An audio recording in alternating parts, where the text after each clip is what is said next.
The National Electrical Code requires that a disconnecting means be located within sight of the motor and be readily accessible. A stop-start switch is considered a type of disconnecting means. A lockable disconnect is an acceptable form of disconnecting means. In a scenario where a stop-start switch is removed from a unit, such as a dust vacuum, and relocated to a remote location like a woodworking area, while the load wire is run back to the motor, code compliance depends on several factors. Specifically, if a lockable disconnect is located next to the motor and is readily accessible, and the relocated stop-start switch in the woodworking area is also readily accessible, then the installation can meet the requirements of the National Electrical Code. This setup allows for both local disconnection at the motor and remote control from the woodworking area. The primary code requirement is that a disconnecting means must be present within sight of the motor.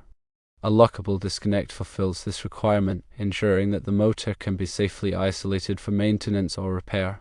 The additional stop-start switch at a remote location does not negate the need for the local disconnect, it simply provides an additional point of control. Accessibility is another key factor. The disconnecting means must be readily accessible, meaning it should not be obstructed or difficult to reach. Both the local disconnect and the remote stop-start switch must meet this accessibility requirement to comply with the National Electrical Code. If the lockable disconnect at the motor is not readily accessible or not within sight of the motor, then the installation would not meet code requirements, regardless of the remote stop-start switch location. Therefore, it is crucial to ensure that the local disconnect is properly positioned and accessible. The presence of a lockable disconnect next to the motor allows for the removal of power during maintenance, preventing accidental startup. The remote stop-start switch provides a convenient way to control the motor from the woodworking area, enhancing efficiency and safety. However, it is important to remember that the remote switch is secondary to the local disconnect in terms of code compliance.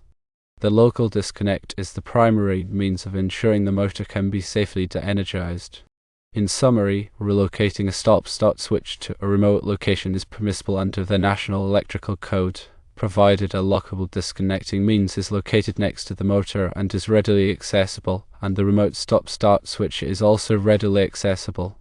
A second stop-start and disconnect are not required, as long as these conditions are met. Always consult the latest edition of the National Electrical Code and local amendments for specific requirements and interpretations. Understanding the National Electrical Code is essential for electrical installations to ensure safety and compliance. The code provides guidelines for various aspects of electrical systems, including motor control circuits. The requirements for disconnecting means are specifically designed to protect personnel working on or near motors. A disconnecting means is a device used to disconnect a motor from its power source, effectively isolating it for maintenance or repairs. The National Electrical Code specifies that a disconnecting means must be located within sight of the motor, meaning it must be visible from the motor's location. This requirement ensures that workers can visually confirm that the motor is disconnected before starting any work. The disconnecting means must also be readily accessible, meaning it should not be obstructed or difficult to reach. This accessibility ensures that the motor can be quickly and easily disconnected in case of an emergency. A stop-start switch can function as a disconnecting means, but it must meet the requirements of the National Electrical Code. A lockable disconnect is a type of disconnecting means that can be locked in the open position, preventing the motor from being accidentally energized during maintenance. This lockable feature is essential for ensuring worker safety.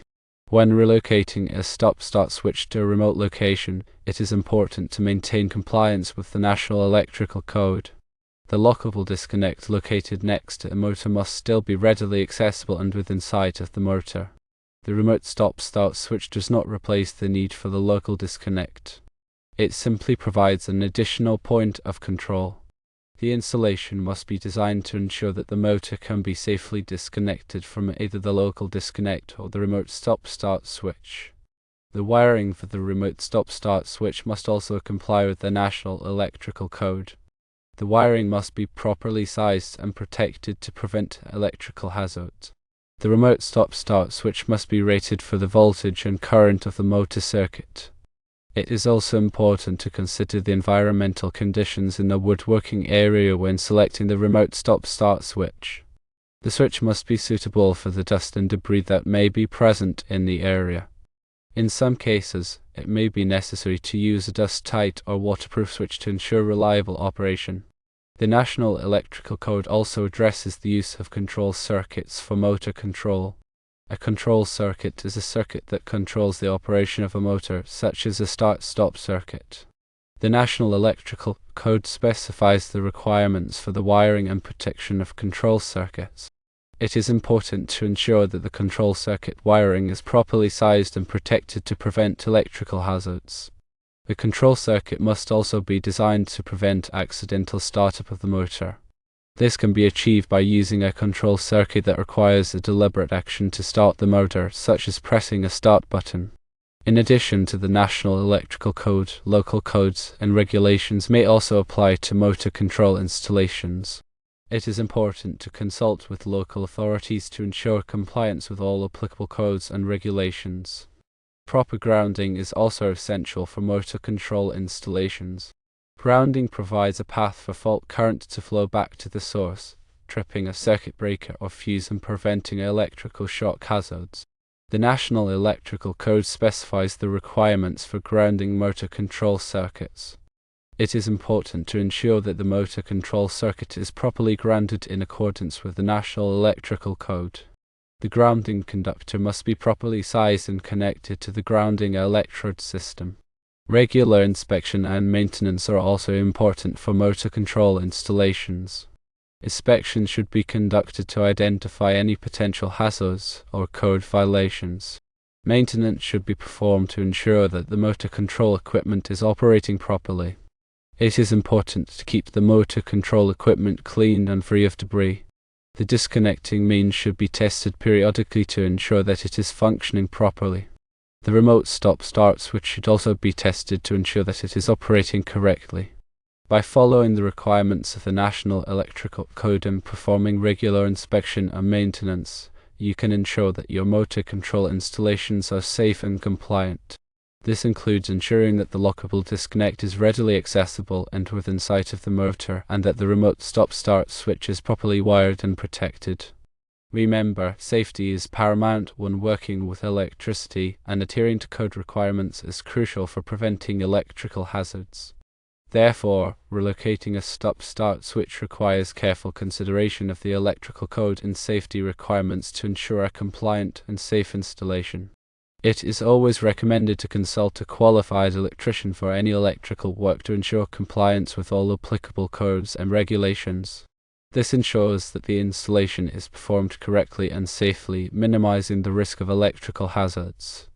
Furthermore, understanding the principles of motor control circuits and the function of each component is essential for troubleshooting and maintaining the system. This knowledge allows for efficient identification and resolution of any issues that may arise, ensuring the continued safe and reliable operation of the motor control system. In summary, relocating a stop-start switch and maintaining code compliance involves several key considerations. Firstly, ensuring that a lockable disconnecting means is located next to the motor and is readily accessible. Secondly, verifying that the remote stop-start switch is also readily accessible. Thirdly, ensuring that the wiring for the remote stop-start switch complies with the National Electrical Code. Fourthly, understanding the requirements for control circuits and grounding. Fifthly, performing regular inspection and maintenance to ensure the system is operating safely and correctly. By following these guidelines, you can ensure that your motor control installation is both compliant and safe, protecting workers and preventing electrical hazards. Remember that electrical work should always be performed by a qualified electrician to ensure compliance with all applicable codes and regulations. The information provided here is for general guidance only and should not be considered a substitute for professional advice. Always consult with a qualified electrician before performing any electrical work.